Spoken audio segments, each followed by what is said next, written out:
So, do you want to go ahead and move into your main topic? All right, you talked about things you regret buying, and I'm going to talk about things kind of have to do with selling. Okay. When should you sell something so you don't have to regret selling it? Right? When is a good time for you to sell a piece of gear so that way later down the road you're not like, "Oh, I should have held on to this." You know what? I'm still trying to figure that out. Yeah, I know. So this is an infomercial for you. Okay. All right. So, when should you sell something? I'm going to give you an example. Okay. I just sold my very first guitar. What? I sold my Epiphone Les Paul. Oh. It was my very first guitar. Yeah, it's been sitting in a case Here, forever. I'll show you a picture here. All right. But it was sitting in a case forever. Never played the thing. It was actually a really good playing guitar It was. for an Epiphone. For the money. For the money, it was great, and for the time that I had it. And Your for first me- guitar. First guitar, it was fantastic. Yeah, I loved it. You gonna regret that? I don't think so. Okay. I feel pretty good. We're a little bit down the path of like I've sold it and it's been some time for me to set my feelings and everything. It's weird because I've always had it. It's kind of like I feel like Linus and that's my security blanket, Yeah. but it always was in the closet anyways. I never carried it around with me all the time to gigs. Right. So I never played it. I couldn't justify having it. I got a Gibson SG that I play a lot more often. Now you got a bunch of guitars you play all the time. Yeah. Right. So I just couldn't justify having it around. And I was like, well, if I offload this, I can buy something else. So I sold it. Yeah. And I don't regret it one bit. Which Which is weird. Yeah. Because I also want to sell. I'm looking to buy. I'm looking to sell one of my first tube amps. Yeah. And I'm nervous about this one. Yeah. Reason being is almost all the amps I have right now, I'm going to have pedals for. Yep. But this amp, I can literally plug and go. It's a Bogner Alchemist. Yep. It's a great amp. I'm about to sell it. Not that I'm selling it to you all, but it's a plug and go. It's got delay reverb. It has been able to play a gig with nothing else but me plugged straight in. And I do love the amp, but I'm not really inspired by it. Yeah. And I'm nervous to sell it. When should I sell a piece of gear? I don't feel bad about selling that Les Paul because I wasn't using it at all.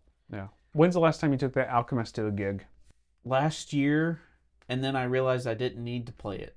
Yep. Like I got to the gig and I was like, it's a little overkill Yep. for what I got going on. Yeah. That tells you a lot.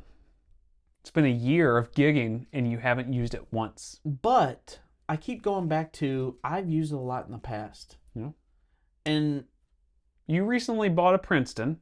yeah, You've got all your other amps you got going on, your Vox, and you've got your, Tweed, and you've got all these other amps, Basemans and stuff. mm-hmm.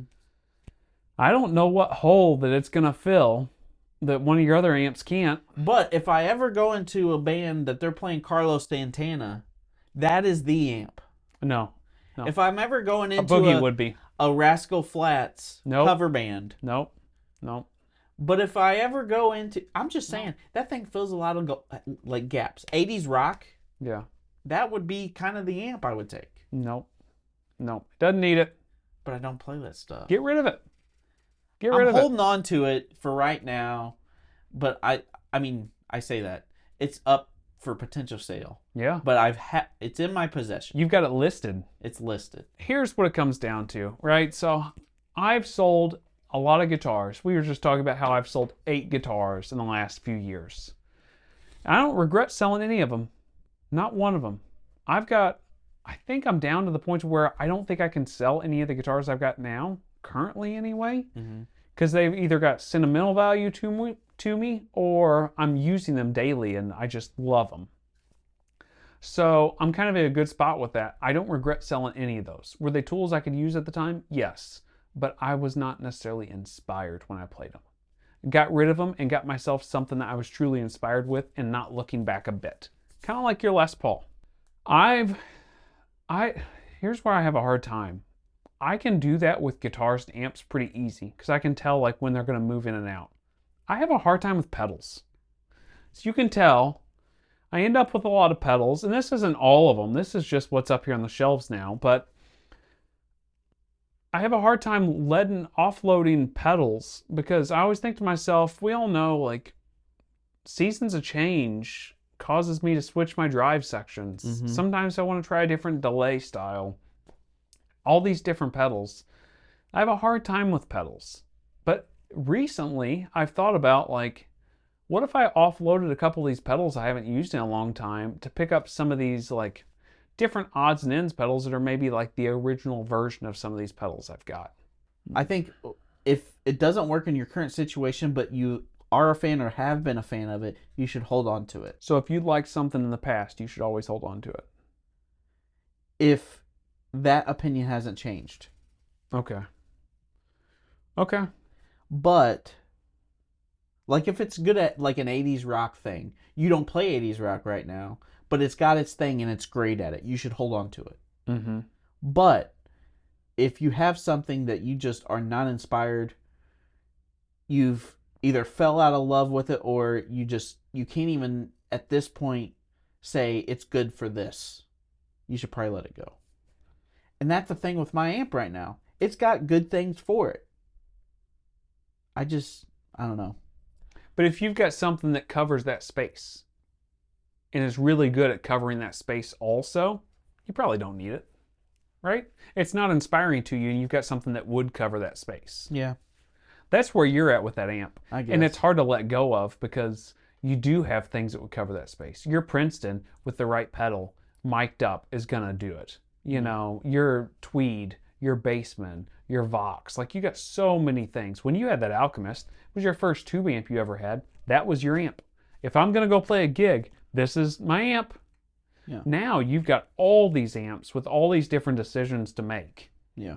You know, we're both in a good spot right now with that type of thing. But it also makes like offloading gear sometimes difficult because you start thinking, well, I kind of need to hold on to that because that's the basis for this type of thing. Yeah, so I guess it comes down to this, guys. If you get rid of a piece of gear and you know you'll have a hole somewhere, you probably should hold on to it. Unless you're replacing it with it. Unless you're replacing it with something. Yeah. Because it's inevitable that you'll find a gig. Maybe you're playing smaller gigs and you're like, oh, I don't need this huge amp. And then you start playing bigger gigs and you're like, oh, just kidding, I needed that. Yeah. So I guess that's where I come down. If you're not inspired at all and you feel like, you know, you got a hole and you got to figure out what you're going to place in that spot, just be wary of all those things. But there's going to be something that you regret selling. Yeah, I think it's hard not to. Or like trading in. Like if you're trading up for a guitar and you got to get rid of a guitar you really like to get the guitar. And you're not selling it for the money that you want out of it. Yeah, that's hard. That's really hard. That's what she said. That's what she said. That's what she said. Good one. But sometimes you got to do that to fall into a guitar that you absolutely love. Sometimes we do have to sell pieces of gear we like to get something we like more or something that fits the bill more. It's just the nature of the beast. Right. You know, but yeah, I'm kind of going through that process now with a few things. I think my amps and guitars are in a good spot, but I think my pedals is kind of where I'm at right now, where I'm like, should I offload a few things? Yeah. And I think it's very difficult. Yeah, I hope this topic makes sense. I've kind of been all over the board with it because it's something I'm not great at, but I've gotten better at. Yeah.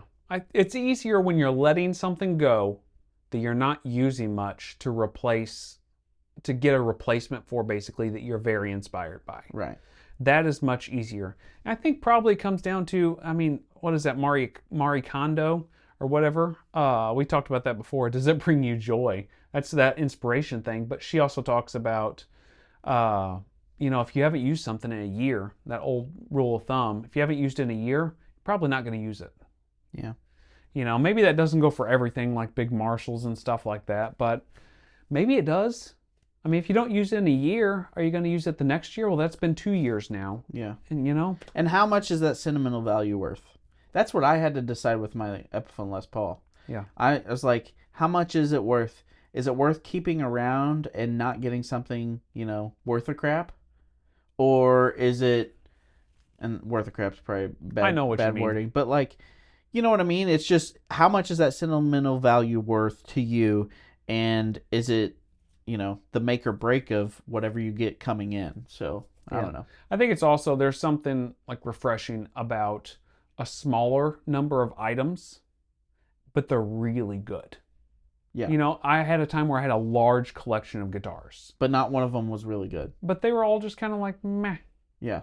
And then I was able to offload those and start bringing in guitar pieces that I really liked. Same way with amps. I'd done the same thing, offloaded some amps and different things that I was able to get really nice pieces. I would rather have 2 or 3 really nice guitars and 1 or 2 nice amps than, 30 guitars personally. Oh, 100%.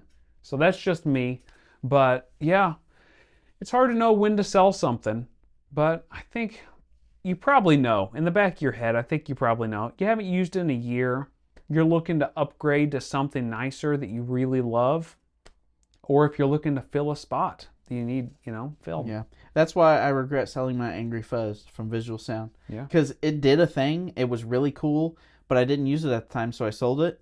And now I'm like, it'd be cool to have that back. You need that Mythos Argo Yeah. Deluxe. Maybe is what not. you need. Maybe not. I'm good. He needs it, folks. Write down below with you guys' thoughts. See you guys next week. See ya.